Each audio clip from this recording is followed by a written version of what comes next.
I truly believe that what I saw that day was indeed something real. This happened to me back when I was just a teenager. I was 14 and visiting extended family in Missouri. They kind of live out in the sticks, so it took a while to get all of us out there. All the meanwhile, my father getting lost a few times just trying to find it. After we had, our plan was to stay there for about a week and then move on to go see my grandfather and grandmother who live in upstate New York. While we were here, I had some cousins that I hadn't seen since I was very little, so reconnecting with long-forgotten family was very great. I do remember that one evening, we were out there at nighttime. We had a big bonfire out in the backyard. My cousins that I hadn't seen in forever were telling me spooky stories, trying to scare me, but I wasn't buying it. Then we got onto the topic of exploring, and they got onto the topic of Bigfoot. I wasn't a believer in Bigfoot, so again, didn't scare me at all. Then they start talking about zombies, and that's when they start mentioning that there's an old gravesite just beyond the trees somewhere down the way. It's a very old gravesite that has been there long before this house was ever built. Instead of being demolished, it was just kind of left there, and the forest grew around it. They kind of pulled the whole pet cemetery vibe, you know, where you can bring a dead cat and bury it there, and it's supposed to come back with some evil magic or something like that. But again, I wasn't buying it. However, the thought of exploring an uncharted spooky graveyard did pique my interest, and I asked them if we can go see it. They kept making comments like, yeah, but you're going to be scared and the Bigfoot will get you. I couldn't count the times that I rolled my eyes. It just became a passing conversation, and we ended up moving on to different things, and the days went by before the whole gravesite thing would ever be brought up again. I believe it was a few nights later when a couple of my cousins were getting ready to go on a night hike, and they asked me if I wanted to join in and to go show me the gravesite. At this time, I had completely forgotten all about it. I was excited, so of course I said yes. My father and my mother were very lenient people, not to mention forgiving, and I was 14, so I don't think they really could care. They wanted to make sure I had the proper flashlights and equipment and what have you. Luckily for me, my extended family was also partial pack rats, so we had everything from headlamps to big mag flashlights that the cops used to use. Don't ask me how they acquired all this stuff. I think they hunted garage sales like madmen and bought as much as they could. They were what I'd like to call preppers, so they weren't short on anything survival related. It was me and 3 of my other cousins, and we decided midnight would be the perfect time to go out. I can remember that night pretty vividly. It was so dark with all the cloud coverage, and there wasn't much light. It's probably a good thing that we had high-quality flashlights. We had to cross a couple large pastures and through about half a mile of woods. During the trip, I remember complaining, saying that this is further than you guys made it seem, while giving me the whole, it's just a bit further rhetoric. I'm sure you've all heard that one before, when somebody tells you something is just right there. They were right though. When we got to it, it was incredibly hard to notice at first, because things have been so overgrown. This gravesite was so old that we couldn't really find any information on it at first. There was a big stone slab in front that had been taken over by the years of growth in the forest, but the writing was so worn away. It was illegible. The gravesite was smaller than I expected it to be. Maybe 30 graves in total, with some not having much of a tombstone left at all. Most names we saw had been so weathered away that we had a hard time making out dates and names, but a couple of the dates we saw were in the 1800s. The whole gravesite felt forgotten about, as if we had stumbled onto an old relic of time. The forest was so thick on all the surrounding sides of the gravesite. Massive pine trees and thick brush pretty much kept all visibility nil. The trees were so tall around here that I'm sure even during the day, there probably wasn't a whole lot of room for daylight. We spent a little bit of time going through the site from grave to grave, seeing what we could find for information, and to get a real feel for how old this place really is. There wasn't really much of a fence or bordering, at least anything that was left. This was pretty primitively built, so whenever this gravesite was erected, it probably didn't have a whole lot of money put into it. This would lead me to believe that this gravesite was probably owned by somebody extremely poor. In fact, the most expensive things that were on the gravesite were probably the tombstones, and even these were falling apart and eroded away from heavy weathering. There was a single stone, though, that had been set apart from the other stones, which was one of the last graves we were going to go check out. It was larger than the rest, and kind of in a weird circular shape I had never seen. We figured it might have been somebody important. This grave was also away from the rest of the graves by probably about 20 to 30 feet in its own little area. Potentially an owner of the land, a mayor, somebody of power. This gravestone had much less erosion than the other ones, and in fact, the writing on it was even much more legible as well. The thing that was odd to me and all of us was the gravestone didn't have a name, but I'll never forget what it said. Master of Coven, Priest of Black. We kind of chuckled to ourselves, saying, "What? What does that mean?" The date was from 1806 to 1890. We decided to spend a little more time looking around before calling it a night, but there really wasn't much left to look at. As we're gathering ourselves, getting ready to leave, we began to hear what sounded like heavy wings flapping. Then, the most horrendous feeling hit us like a fist to the gut. Everything around us went from calm to downright terrifying. I never have gone from calm to complete and utter fear in such a short amount of time in my life. We're hearing these wings flap, and it sounded extremely close by, up in the trees. We all looked at each other, confused, because we're wondering what kind of bird that's this large is flying around at this time of night. We heard the loud crash of something very large standing on a thick branch around us. We shined our lights around to see what was there, and not even 50 feet away from us, on a branch, was this gargoyle-looking creature glaring at us. When we flashed our lights, it spread its wings and gave us this vicious scream like it was there to kill us. It's important for me to really describe to you just how ugly this thing was.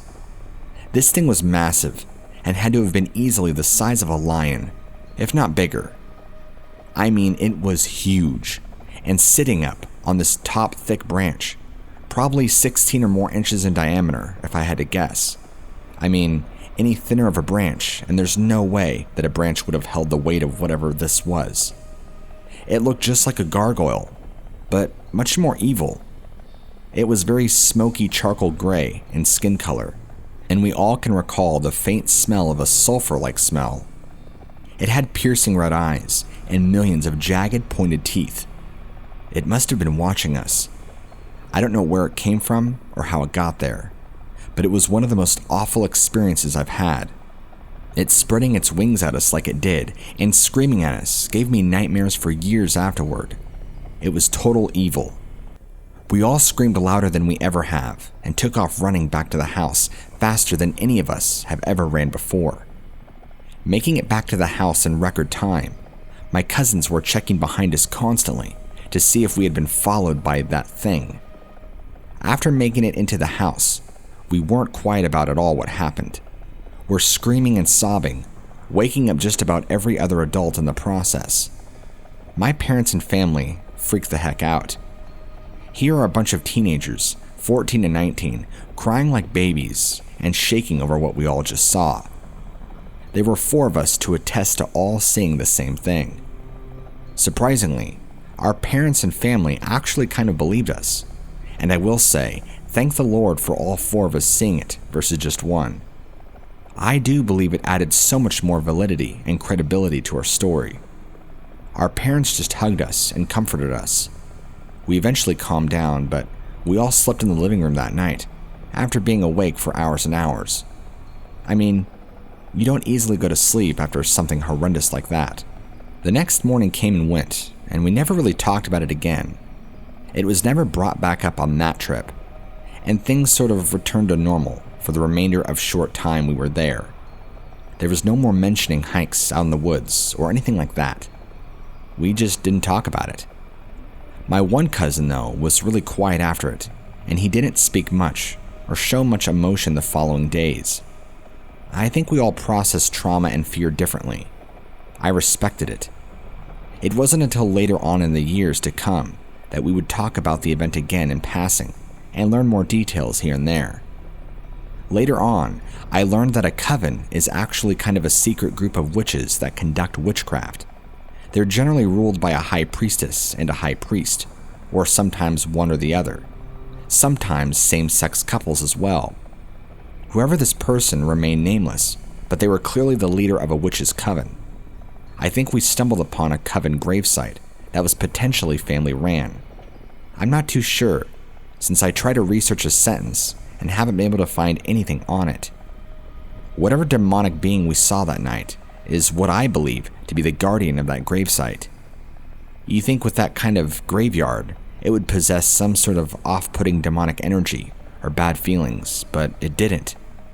I don't recall feeling anything out of place until that one moment of extreme fear. Listen, I know my story sounds crazy and probably made up, or like some sort of rookie horror fiction story, but it happened to me, and I don't really tell a lot of people because most will write me off. I have to live with the experience, and I figured telling people like you who could share my story would be the best way to overcome it and to live with it. Edit. In the future. Hi. I emailed you a few months back about the gargoyle encounter that I believe I had encountered in my teens. I had expressed to you at the time that my firm belief was that this creature was the guardian of this family coven, or some sort of small operated coven.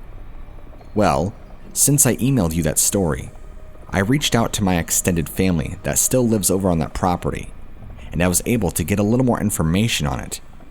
Apparently, they know a lot more about it than I did. What happened is long ago, one of the first few settling families that had started developing the land there and living there had formed a secret coven together, in which they would practice black magic. It was actually a band of about 4 or 5 families, with the family that owned my relative's property being the main ones operating the coven. It was run by a lone man, whom they called the Black Priest, and he operated all things within this coven. The graves in that area are all from those families that participated in this coven of witchcraft. Not all family members served in the coven, but it sounds like most did. We couldn't find much about the nitty-gritty details other than that there was heavy witchcraft going on. But I couldn't find anything conclusive, like on sacrificial rituals or things like that. I was never able to find out the head priest's name either, the one whom ran the coven. It sounds like he and the coven kept on the down low pretty well and operated entirely underground. Not literally underground, just secretive. He is actually still buried there today, along with much of his family and the other families that served in that coven. Then, I guess as the years went by after he passed, much of the coven split up and fell apart, with the remaining practicers operating in smaller covens. But he was actually one of the last ones to die and wanted to be placed at that gravesite. After he had passed, his family passed the land on to other owners who decided to leave the gravesite as is, and the land just grew around it for a long time. It was kind of just left abandoned. It borders state game land now, but the gravesite itself falls into that relative's property, so it's just been left there, left to rot and be forgotten to time. After the ownership had been passed on, it had finally gotten passed on a couple of more times where my relative's house was then built and used for farming or other stuff, but that entire forest and forest area was left completely intact and untouched. I believe my relatives bought it right before the Great Depression in the 20s, and it's been there since. They've been updating the house ever since they've had it, since it's a house that's been in our generation for a long time. The gravesite is not incredibly far back there, maybe half a mile, and with how much overgrowth there was, you wouldn't just be able to see it and go right to it. It could have been very easily missed if you didn't know it was there. Sorry, I'm not trying to make this email long, I just wanted you to have more information on my story. I wouldn't be shocked if he had placed some sort of hex or voodoo spell over that place to have some sort of demonic guardian watch over their eternal resting spot. With the witchcraft, who knows? Anyway, The whole thing still gives me the chills thinking about it.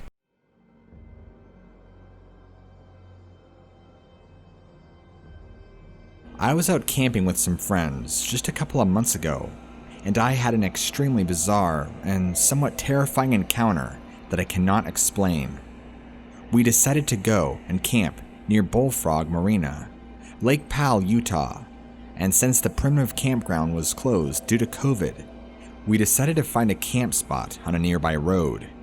We spent the first night in an hallucinogenic-fueled state, with the full moon shining above us. It was truly an amazing spiritual experience. The next day, we went down to the beach at Bullfrog Marina and spent the day in the sun, and when we got back to the camp, most of my friends decided to take a nap. My brother and I knew that if we took a nap, that we may as well call it a night. So, we chose to go explore the gully and the dry riverbed below our camp. It was beautiful, a very beautiful area. We actually found a bullfrog hopping around and what we determined to be lemur footprints. It was after dusk at this point and was starting to get pretty dark. I told my brother that I wanted to check out this little canyon near the riverbed before we went back to camp. He agreed, so we made our way into the canyon. It was actually pretty dark in the canyon, and I only had a small flashlight with me. I was walking in front, and my brother behind me. I figured that it was a fairly small canyon, and I assumed that the rock wall that I was looking at near the back of the canyon was the end. But as I thought we were nearing the end, I noticed that the canyon actually curved back more to the right. As I saw that it went back further than I speculated, I remembered that it is not uncommon for there to be bobcats and cougars in this area. I started feeling a little uneasy at the thought of it being a potential den for a predator, when a breeze blew into the canyon and a bush near me moved as a result of the wind. "Oh shit," I said, and my brother responded with, "What?" Seeing that I was startled. "Oh, it was just a bush," I replied. As I made my way around the bush and peered in the back of the canyon, I saw something walking toward me at a fairly fast pace. "Oh my, go!" I hollered at my brother, and we ran back up the embankment in the canyon to higher ground. What did you see?" he asked me, as I was shining my light down near the bush that I was near earlier. "I saw something darting toward me." "That was terrifying," I replied. "What did it look like?" he asked. "It looked humanoid, bony, and standing on two legs," I said. He felt uneasy too at this point. "I couldn't see too well. It is so dark in here. Maybe it was my imagine..." Right as I said that, my light shined down on two eyes behind the bush, swaying as if it was trying to get a better look at us through the bush. "We need to go," I yelled, and we took off out of the canyon. We made it back to the riverbed and paused for a moment. I looked back to see if whatever it was, that whatever I saw, was following us. We saw nothing at this point, and we kept moving back toward our camp. Part of me wanted to go back for a better look, because I've always wanted to experience something supernatural, if that is what this was. But the other part of me wanted to get out of there. Eventually, we made it back to the camp, and our friends were still sleeping. We ate a little food, and once we winded down a little bit, we decided it was best to go to bed. When we woke up the next day, as we're getting ready to head home, I told my friends what had happened, and they were freaked out hearing my story. One of my friends told me that he woke up to the sounds of somebody walking around his tent in the middle of the night. He said he thought it was one of us, but hearing that made him think it could have been someone or something else. I still do not know what I saw that night, but the thought of it still frightens me to this day. Most of my family lives out on the reservation, but I moved states away many years ago to get out of that hellhole. I've since started a new job and a new life in other places. I much prefer the greenery of southern Oregon than I do the deserts of New Mexico and Arizona. I still make trips back to see my family every so often, and unfortunately, as much as I don't want to believe it to be true, we do have our encounters with dark spirits. Just this last time I was there, my brother believes he was followed home by what he believes what you would call a skinwalker. We have a name for them, and our culture does, but I'm not going to mention it because I don't want to bring attention to it. He was coming back from a friend's house, and he said he made eye contact with this strange-looking person covered in animal skins walking alongside the road in the middle of the night. It wasn't pitch black yet, but it was dusk, bright enough to where he could still see the person's face. He drove by, and they made complete eye contact, and he told me he felt like this person attached itself to him. I blew him off and didn't really know what he meant. I thought he was just huffing and puffing. He said he could feel this person's energy attached to him and his vehicle, and then the person started sprinting after his truck. He only drove faster, but then when he looked back up in his rearview mirror, the person was gone. He kept driving, but then only a few minutes later, noticed this abnormally large coyote running alongside his truck about 100 feet or so out in the desert, staying parallel with him. It looked very mangy and had very unnatural sunken-in eyes. He just got bad feelings from this thing and decided to lead it astray instead of leading it directly back to the house. He pulled through some different areas and neighborhoods and took a very long way home. He lost track of it at some point, but he's still sure that it's watching him somewhere. Sometimes he used to always think the whole skinwalker jargon was just a bunch of crap, but the more time I spent with my family out here, the more I realized there is a lot more truth to it than I would like to accept. You can be even trying your best to stay out of it, but that still doesn't guarantee you safety. Luckily, we have medicine men in our family who can pray and protect over us, but these things still, I feel like they have too much power. I don't feel like medicine men is enough to protect us. This is one of the reasons that I feel so much safer having moved to Oregon and far away. I know Southern Oregon isn't exactly a safe zone per se, but much better than being at ground zero, where these things thrive and feed off the torment of the weak.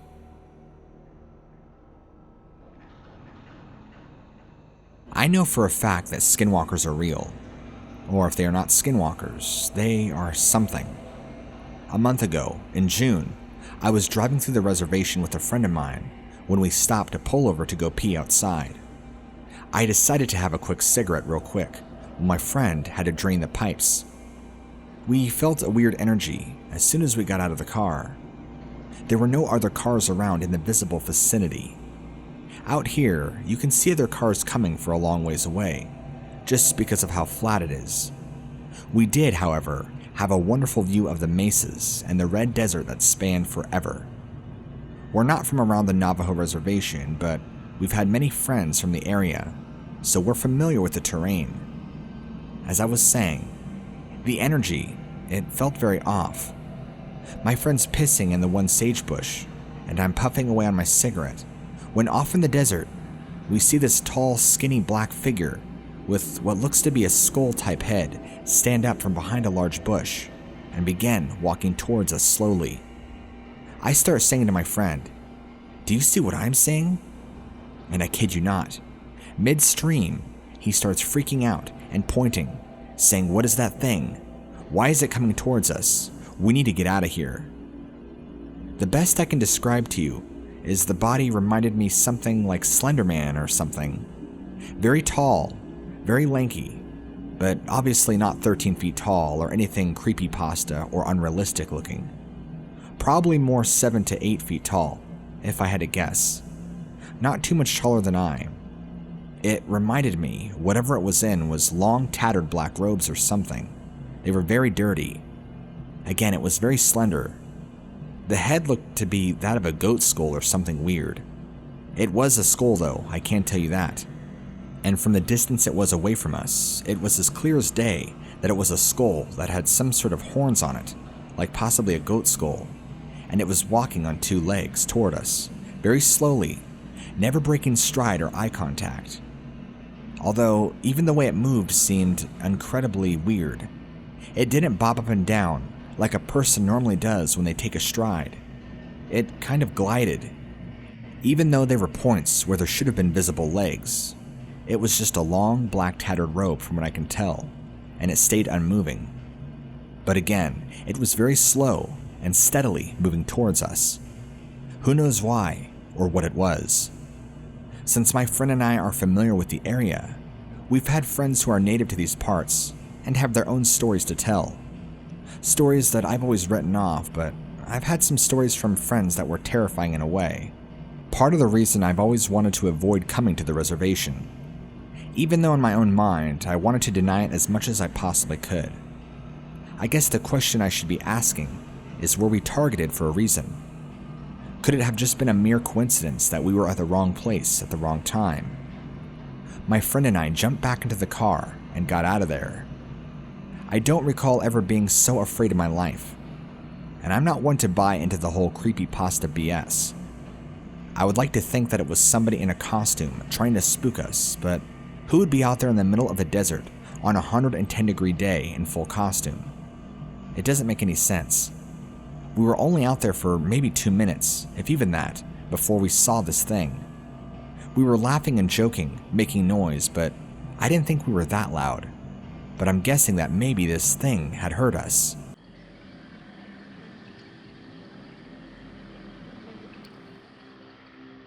Alright, I have a story to tell you. I want to first mention that I'm a huge fan of your channel, and I'm very interested in the paranormal and cryptids. But I've always known them to be a work of fiction, and even though I'm interested in them, I've always believed them just to be stories and nothing more. Entertaining stories at that. Long before I ever showed interest in the paranormal or even cryptozoology, I would always make fun of people for believing in Bigfoot, where they were saying that they would have a Bigfoot sighting. And not just Bigfoot. I even had friends growing up who claimed their houses were haunted, or that they had a poltergeist, and they would be the laughingstock of me. My outlook was generally, if you believed in that garbage, you were subhuman. And I don't know why I held such a negativity and anger toward that belief and mentality for as long as I did. But over the course of me aging, I've come to open my mind a lot. I believe my interests have shaped and changed my opinion more in the past 15 years than actual life experiences. My opinion has now changed, but before I get into my story, let me give you a little bit of background info on me. I'm 37, and I'm currently living with my mother while she is extremely sick and needing somebody to help take care of her. I am an only child, and my father passed away when I was very little. I don't have much memories of him, so I grew up very close with my mother. I moved out of state when I turned 18 and went to college, got a good paying job, and around my 31st birthday, my mother started getting very ill. Soon after that, she was diagnosed with cancer and decided that she didn't want to go the chemotherapy route because, her saying, she didn't want me to remember her that way, sickly and dying. She was able to make it on her own for a while, but in this past couple of years, it's gotten really bad, so I've opted to come and live with her for the time being, just to help take care of her. She's still able to go and drive on her own and do things, but she is very limited on what she can and can't do. I'm still mentally preparing for the day that she is going to pass, which I know is in the very near future. If anybody has ever lost a parent, then they will know what I'm talking about. But anyhow, my background info isn't super important. What I'm here to tell you is my story. I was staying home, especially with the whole COVID-19 thing going on. There's not really room or time to go outside and do much. My mother was out getting groceries and running some errands while she still can, which, by the way, is very minor since she can't do much. She gets home about 7:30, 8 at night, and she's definitely quiet. She comes in the house, doesn't look at me, doesn't say anything, and just goes to her room. Number one, this struck me as extremely odd because my mother is a chatty Cathy, and her and I are very close. She is always one to have conversation and talk to me. My first inkling that she was mad at me or something, but I had no idea what or why. So I followed her into her room just to try to talk to her, but she wouldn't respond to me. That's when I knew something was up. She calmly sat down on her bed, and I could see just how pale and out of breath she was. I asked her if she was feeling okay, to which she quietly shook her head no. Now I went from wondering if she was upset at me to grossly concerned for my mother's well-being. I sat down next to her, put my hand on her, and empathetically wanted to know what was hurting my beloved mother so much. She wouldn't even make eye contact. She just opened her mouth and said something along the lines of what I have to tell you is too crazy for you to believe. I just said, Mom, there's nothing you could tell me that I can call you a liar for. She went silent for maybe another minute before she spilled the beans. I listened intently, making sure to give her my full attention, so she did not feel in the least bit ashamed, ignored, or not paid attention to. On the way home, my mother pulls into a pullout on the side of the road to respond to a couple of text messages from a friend. She does this often. She's not the type of person to wait till she gets home or to a certain location to respond. She will pull over at the very next pull-off she can and pull out her phone and text you back. In a way, it's really nice if you're trying to have a conversation with her, but at the same time, if you're in the passenger side and you're trying to get to somewhere, it can drive you crazy, constantly pulling over all the time to her responding to people. But she is very anti-texting and driving, so I guess safety is best. During the course of her sending a response text to one of her friends, she looks up, and running at her out of the woods to the right of the car was what she said was a lizard man. It jumped on the hood of her car and tore her front bumper off entirely before speeding away and knocking the thing off her vehicle. Then, she said it chased after her car for a couple of miles, nearly jumping on the top of the car before veering off down into an embankment.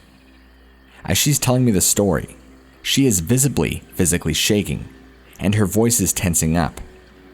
I was reliving her trauma through her eyes and her physically expressing the story to me. Either she's a liar and a damn good actor, or she went through something that she believes is not of this world. My mother isn't the type of person to make up stories. She is a very honest, do the right thing kind of person, and always has been. I give kudos to her for raising me with a good moral compass. Thanks, Mom. I asked her afterward what she thought it could have been, and she just shook her head saying she did not know. I had her describe it to me, and she said it was about 9 feet tall, built like a bodybuilder, head like a massive lizard, yellow eyes, large teeth, and long claws. And when it jumped onto the front of the car, it kind of belly flopped, as she described it. It kind of slid off the front, and used its other hand to tear the front of her bumper off, and nearly pulled out her right headlight. She was shaking and screaming so bad. I guess she never once thought to call the police, because her thoughts were, what would they even think? That this woman is clearly off her rocker, and she has not taken her medicine. But there's something she included into what she told me that was even stranger than the events that had taken place. Apparently, when this thing had shown itself and charged at her car, all the electronics, including her phone, started glitching out. Even though her car remained running and operational, the radio was going in and out the whole time, and her phone had died completely. She was sitting at about a 70% battery charge when the next thing she knows, her phone is completely dead and drained of all charge. There is also a very strong electromagnetic feeling in the air, but she described it as static electricity. I don't think she inherently noticed it right away, but over the course of driving and escaping this creature chasing her car, she noticed it. All the hair on her arms were standing straight up, just like when somebody takes a balloon and rubs it against your hair. She said it was very thick in the air, kind of like when a thunderstorm approaches, but there were none. A very bizarre incident indeed. I asked her if I can go out and check out the vehicle and maybe see for myself, and she just kind of shut down even more and shook her head very lightly. So I walked outside. She wasn't kidding. The front of her car is messed up. The front bumper is completely gone, and the right headlight is slightly loose. It's like she hit a bear. After seeing the car, after her telling me her story, it gave me the creeps. I told you earlier that I'm a huge fan of cryptozoology, but to me, they were all made up stories, but now I think a little differently about it. Maybe there is truth to all these sightings. Who am I to deny my own mother's experience with something I have no experience in? What's really unsettling is this is so close to home, because the spot she told me she pulled off at is only about 7 miles from the house. Whatever followed her car could have easily continued to follow her and is just waiting for the right time to come and try to get into the house, I fear. I really do have a reason now to be terrified.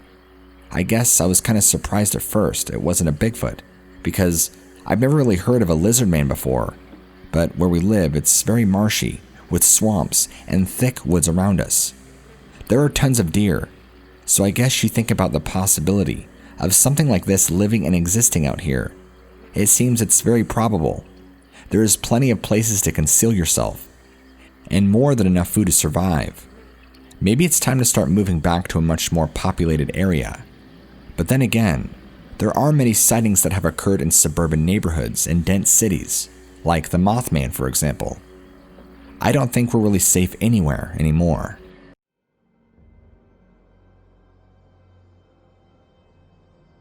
Some setup stuff about myself before I actually get to the meat of the story. I live in Oregon, specifically Yamhill County, a moderately sized, mostly rural county. I'm half Native American, half Caucasian, with my tribe being the Algonquin-speaking people of the Anishinaabe. Unfortunately, as I live in Oregon, and the Anishinaabe are located around Minnesota, Michigan, Wisconsin, and Canada, and a pandemic going on right now, I haven't been able to visit my specific tribe as of yet. I'm over 18, though I don't want to disclose my own age for privacy reasons. I live with my mother, who is where I get my Caucasian from, and sister. Dad passed away about 2.5 years ago. We have 3 dogs of varying size and 4 outdoor cats. In the part of Oregon I live in, you're never more than 10 minutes away from a forest, 20 from a mountaintop, and even in the cities, there's plenty of forestry. I live just outside of one of these towns, only a short, several-minute drive, but far enough to where light pollution doesn't really heavily affect me, and I can see the stars rather clearly. I have lived at this house since I was a kid, and though I've always gotten the creeps about this place since it's next to a giant house, it's been a while since anything I could categorize as paranormal happened to me. I'm a pretty skeptical and not so superstitious person. I think science could explain around 95% of the world's mysteries, though I've seen some stuff that I have no rational explanation, and the things that have happened to me over the past 3 days fall solidly into that. I know a decent bit about Skinwalkers. They come from the Navajo tribe's legends, being witches that are the antithesis to medicine men, commonly found around the Four Corners area of the US on and around Navajo reservations. But my knowledge is limited to a different internet retellings of the legends. So, I only know a few baseline rules. Don't fall for their imitation voices. If you smell dead, rotting meat, then you need to leave ASAP. Don't acknowledge its presence directly. Don't say its name out loud, unless you want to attract one. If you want to harm one, you'll need white ashes, like that from burnt wood. Burn sage if you suspect one being near you or hunting you. And if you happen to spot its true human identity, then you could say its name and accuse it of being a skinwalker to kill it. How much of that is true, I am unsure, for a number of reasons actually. The largest being that I don't think any of the videos I watched were made by natives who would have had more intimate knowledge of these creatures. But I could be talking out my rear end, for all I know. Some background for this property. According to the previous owners, who are part of a family who have lived here for generations, there was once a log cabin built here, on top of a native burial ground, which is also on a long inactive volcano. Sounds cliche, I know, but it's absolutely true, near as I can tell. There's been a number of odd, unexplainable phenomenon, which I'll keep short to keep this thing going. The most notable include 12-foot metal doors belonging to a car, and both being shook intensively by absolutely nothing. An old 50s metal gas oil can flying up from behind a ton of junk directly at one of my dad's friends. A running sound, followed up by the mirror door in my parents' bedroom being shattered at 3 in the morning one night. The exact same time, my dad's best man died. Needless to say that while I haven't encouraged any big feet or Mothmen, I have seen some stranger things that have no logical explanation. The property I live on is around 10 acres in size. The house is decently large, with a 1-car garage and office, which is where my sister is currently chilling out at. Next to it, and a large metal garage around 200 yards east from the house.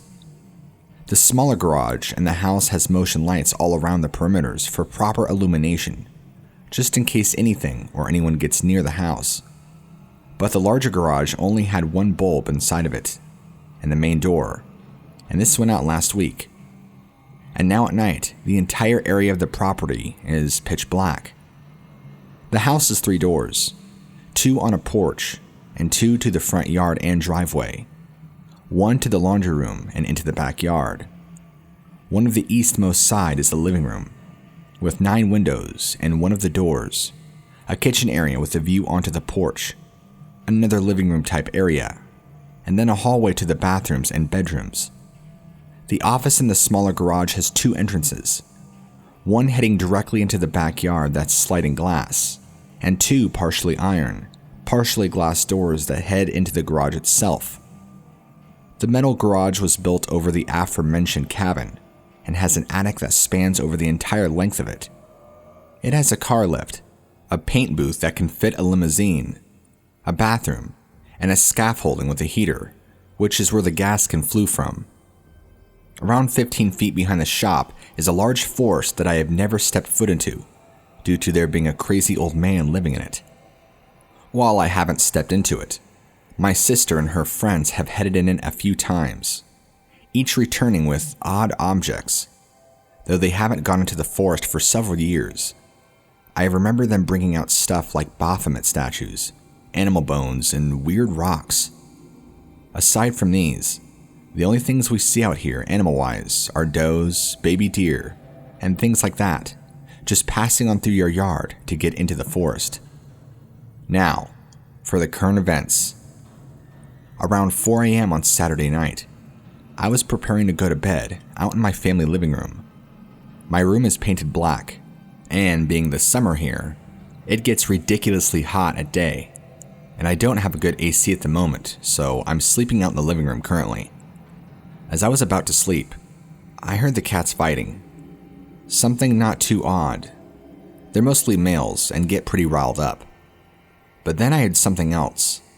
3 distinct knocks on one of my front doors. This immediately freaked me out for a few reasons. 1, it's 4 a.m. and pitch black outside, and these were knocks far too loud for an animal to make, and sounded far too high for them either. 2nd, my motion tracker lights were still off. After the knocking, my dogs headed toward the other front door. This one is partially iron, partially glass like those on the office, and lost their minds when barking. Something they only ever do when they see something they don't recognize. I locked all my windows, closed all the blinds, and just sat on my couch bed. In my living room, facing out towards the front yard, there is a half-circle shaped window with no blinds that allows me to see when the motion trackers turn on or off, and I sat, staring at this window for about an hour and a half until they finally came on, and the sun came up. I didn't have the courage to look as to what caused the lights to trigger, but from the stories I've heard of Skinwalkers, I wasn't going to take a single risk.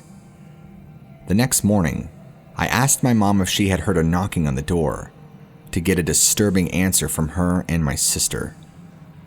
My mom had also heard the knocking, but also heard it in her window to the bedroom, and my sister heard it knocking on the sliding glass door to the office. I knew then that this was something that had knocked multiple times, as there's just no way I could have mistaken the tapping on my door for something tapping on my sister's door. While the sun was up, my sister and I bought some sage, since, from what I know, it wards off skinwalkers, but my mom misplaced it before we could burn it. By the time we realized we couldn't find it, the shop we went to had closed, so we had to just hope nothing worse would come that night. The second night was much more disturbing than the first. While I didn't spot anything, I heard a loud ambient noise from the woods. The nearest broad comparison I can make is like how a city sounds dead at night when there's construction, but this sounded more natural and original in some odd way. Another much more niche comparison would be the song Cave of the Past from Earthbound, as it's the only song I could think of that fits the ambience. I heard this ambience for around an hour, half an hour, when I walked my dogs in the front yard. And while I wanted to just stay inside and drown out my paranoia with some anime, my mom had me take out the dogs, claiming that there's nothing out there that can harm you, in spite of the fact that she had heard the knocking the night before.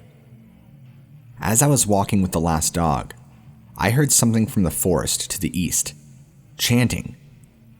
I only heard about one short sentence in some dialect I couldn't discern, but that was all I needed to hear in order to head inside and lock everything up again. From there, I could hear the ambience even inside my house, and was up again until the sun crested over the hills. One more thing about this night though. There was a light that refused to go out. It was one of the motion trackers in the car garage, and each time I would look out at it, I would see nothing, but yet it stayed on all throughout the night. Finally, tonight, I woke up late, as staying up late until sunrise tends to do so. So, I forgot to get sage before I headed to work. Once I came home from work, it was already dark out, as I get off by the time the sun is setting, around 2 in the morning. I was taking out my dogs for the last time. Tonight, there wasn't any ambience or chanting, and I stayed strictly to the small plot of the yard in front of my house. But as I was once again taking out the last dog, I heard a noise off to the east, and this scared the hell out of me. It sounded like something large had been knocked over or thrown down, something that was loud enough for me to hear hundreds of yards away. Immediately, I turned towards the noise and tugged on my dog's leash to drag them inside, keeping them back to my illuminated sections of my yard, all while I went inside. I've locked my doors, my car, and all other things I can, and I've tried ignoring everything. But I feel that I need to find help now. These events are slowly escalating, and I only fear that tomorrow could bring on a full-on encounter. I've been unable to sleep again thanks to this, and the fact that it's happened 3 nights in a row. Now, while I think it could be a Skinwalker, I think it could also be a Wendigo. They're similar, and while Skinwalkers typically come from the Navajo, Wendigos come from the Algonquin-speaking tribes, of which is my tribe. If it was the latter though, I have a hunch it would have made itself more known already, whereas with a Skinwalker, methinks it could be trying to lure me out to the darkness of the shop. I've been trying to get a hold of a medicine man here in Oregon, but all I can find on Google is old articles, almost as if it refuses to let me find the help I need so desperately. If anybody knows where I can find one to come and bless the house and the property, I would be elated to get this over with. These past few nights alone have been hellish, and I would rather not have to see what I've heard described many a times for myself. Thanks for reading, if you've made it this far, and any advice is welcome. I swear, this entire story is true, through and through, and I just want peace. Sorry if any of this doesn't make a ton of sense right now. It's past 4:30 here, and I'm still shooken up, so my brain isn't fully functioning at the moment.